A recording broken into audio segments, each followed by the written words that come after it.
네, 변호사님 기독교인으로서 이 기후소송에 참여하신 이유가 있으실 것 같습니다. 그리고 더불어서 기후소송에 대한 신앙적 의미에 대해서 설명해 주시면 고맙겠습니다. 저희가 이제 기독교인으로 신앙도 지키고 또 기독교인 법률가로서 사회적인 책임도 이제 하자, 이런 게 저희 목표고, 저 같은 경우는 개인적으로 이제 20대 때는 이제 민주화운동, 학생운동 열심히 하다가 그 뒤로 이상적인 세상을 만드는 게 좀 안 되는 일인 것 같구나.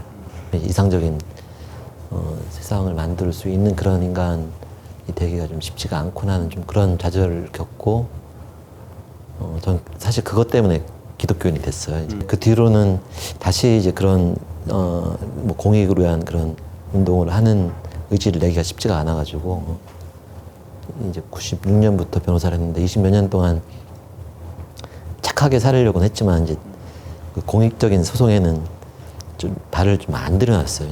이제 자신도 없고 좀 무섭기도 하고 해서. 근데 이번 소송은 제가 생각했던 거는 이제 소송은 이제 실체적인 내용도 있고 이제 절차적인 이제 위법도 있거든요. 그러니까 이 절차적인 거에 대해서 굉장히 제가 이제 다른 일반 기업 뭐 이제 뭐 민사소송 이런 거에서 밤을 새가면서 했던 그러면서 이제 깨우쳤던 그 소송의 이제 어떤 테크닉, 이제 이런 그 기술을 이 사건에 좀 쓸 수 있겠다, 그게 도움이 되겠다고 생각했는데, 실제로 아까 말씀드린 것처럼 이제 소송 전문가하고 기후 전문가가 모이니까 굉장히 좀 잘 됐어요. 그리고 어떤 면은 기후 전문가들은 아는 게 너무 많아가지고 전달이 좀 어려울 수가 있어요. 판사들도 잘 모르잖아요. 근데 제가 이제 아예 아무것도 모르는 사람이었으니까 설명을 듣고 제가 이제 이해가 되는 것만큼 이제 쓸 수가 있었거든요. 그러면 이제 그 얘기를 듣는 법관들도 이해가 좀 쉬울 수 있으니까. 일반적으로 돈 버는 소송을 많이 했던 거에서 쌓은 이제 기술이 공익적인 일에 쓸 수가 있구나. 그 전에 제가 이제 설교를 듣다가 모세가 원래 40년 왕궁에 있다가 40년 이제 광야에서 그 목동이었잖아요. 그 뒤에 40년을 광야에서 이제 이스라엘 백성을 데리고 다니고, 그러니까 광야에서 40년 동안 모세가 목동 생활을 했던 게 아무 의미가 없는 것처럼 보이는데, 결국엔 40년 동안 이제 그 일을 하면서 그 광야가 어디에 가면은 뭐 풀이 있고 어디에 가면 물이 있고 다 이제 아는 거잖아요. 결국 그 기술을 나중에 이스라엘 민족을 데리고 이제 40년을 광야 생활할 때 써먹을 수 있었다.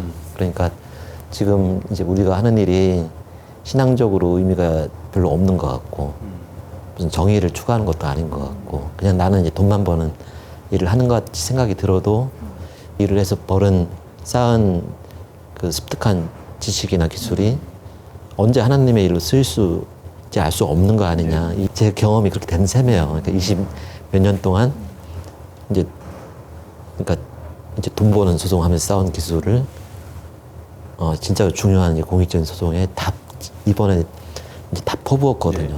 항상 그 갈증이 있잖아요. 그러니까 그 마음은 있는데 이제 현실은 돈을 벌어야 되고, 내가 하고 있는 일이 뭐 정의로운지 뭐 신앙적으로 거룩한 건지 잘 모르겠다는 생각이 있지만, 이제 언제 어느 시기에 어떤 방식으로든지 이제 내가 일하며 쌓은 기술이 이제 하나님을 위해서 또 뭐 이제 공익이나 정의를 쓸 수 있다는 거를 이번에 이제 저 스스로 경험을 해서 그 모세의 가르침이 현실이 된 걸 느낀 게 굉장히 좋았고요.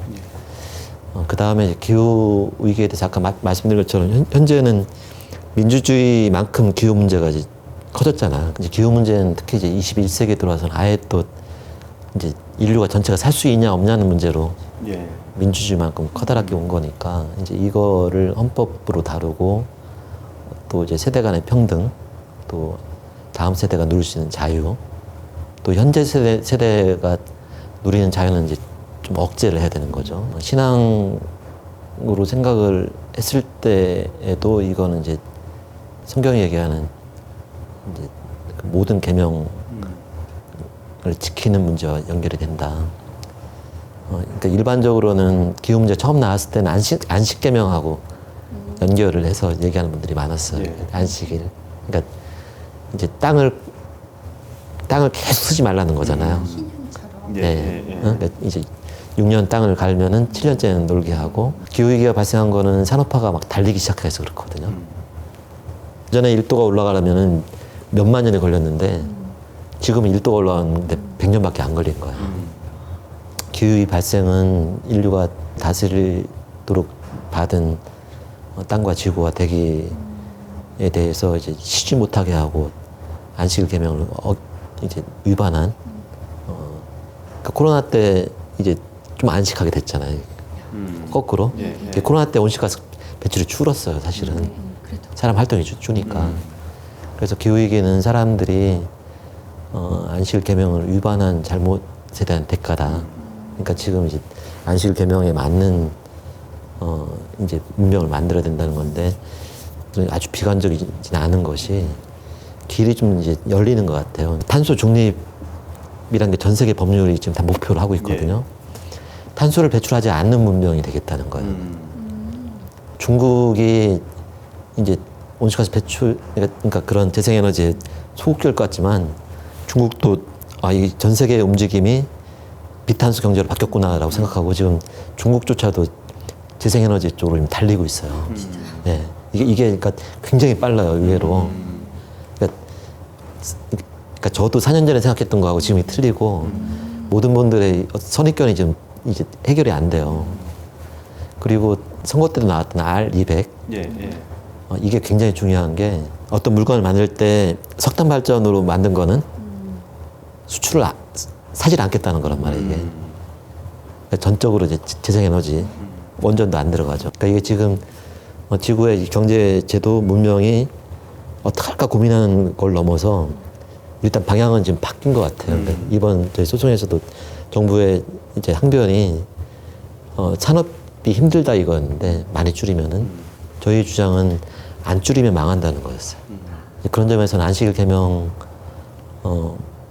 지키라는 이제 전 세계적인 이제 요구가 좀 된 셈이고 제5계명이 자식들은 부모를 공경하라고 하는 건데 그 얘기는 부모는 자식을 이제 보호하라는 거잖아요. 예. 서로 연결되어 있는 예. 계명인데 모든 부모들이 자기 집에 있는 자녀를 위해서 이제 목숨을 걸잖아요.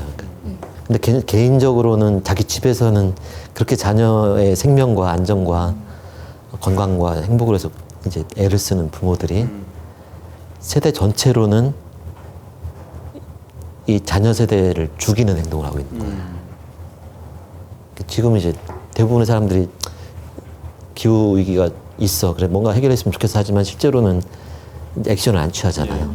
그런데 그러고서 있으면 이제 우리 애들은 망하는 거예요. 그러니까 기후 위기에 대한 이제 대응은 실제로 이제 부모와 자식 간의 사이에 대한 제5계명을 지켜야 된다는 거다. 예. 그리고 이제 크게는 너 자신과 같이 이제 이웃을 사랑하라는 그 이웃이 이제 뭐 교회에서 이렇게 헌금해서 구제하는 것뿐만 아니고 이제 기후 문제와 관련돼서 기후 위기 때문에 피해를 받을 이제 다른 나라 민족도 있지만 우리나라에선 이제 우리 자녀 예. 세대를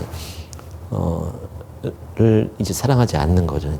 기후 문제는 이제 부모 세대와 자녀 세대 간의 싸움이에요. 그러니까 부모 세대가 탄소를 막 뿜어내서 자녀 세대 전체를 죽이고 있는 거예요. 탄소 배출을 줄이지 않겠다고 하는 거는 이제 자기를 부인하지 않겠다는 거죠. 그러면 이제 다음 세대를 부인해 버리는 거죠. 그러니까 이제 너희는 자기를 부인하고 자기 십자가를 들고 쫓아오라는 예수님 말씀은 기후 문제에 대해서는 정확하게 이제 적용이 돼요. 그런 점에서는 민주주의나 복지 뭐 이런 게 이제 기독교인의 어떤 이웃사랑의 계명을 구체적으로 지키는 중요한 이제 방법이었던 것처럼 지금은 기후 위기에 대해서 실제로 좀 더 인식을 하고 구체적으로 법과 정책을 바꾸는 일에 힘을 모으는 것이 이제 기독교인으로서도 기독교인의 주신 하나님의 이제 십계명과 이제 이웃사랑의 계명을 지키는 중요한 거다. 이거 없이 그냥 교회에서 이제 우리 자기 교회만 이제 혼자서 잘 크고 또 우리 집에 이제 자녀들이 건강하고 안정되게 사는 걸 기도하는 거는 어떻게 보면 좀 바보 같은 일인 것 같아요. 그 점에서는 이제 이거는 기독 법률가의 대표 자격으로 이 사건을 맡은 건 아니지만 기독 이제 법률가로서 이 일을 이제 주도적으로 참여하게 됐던 게 참 좋았다. 기독교인의 사회적 책임과 의무가 이제 민주주의 문제에서도 계속 노력이 돼야 되겠지만 기후 문제에서는 이제부터 시작으로 더 이제 좀 뛰어야 되겠다. 그렇다면은 그건 거꾸로 이제 지금 뭐 교회나 이런 전체적으로 엉망인데 이제 신앙을 가지고 있는 실제 기독교인들이 기후 문제에 대해서는 좀 다른 틀을 가지고 더 적극적인 역할을 할 수 있고 이제 해야 되고 그러니까 저도 이제 안 하다가 지금 한 입장이니까 같이 해봅시다 이렇게 얘기하고 싶어요.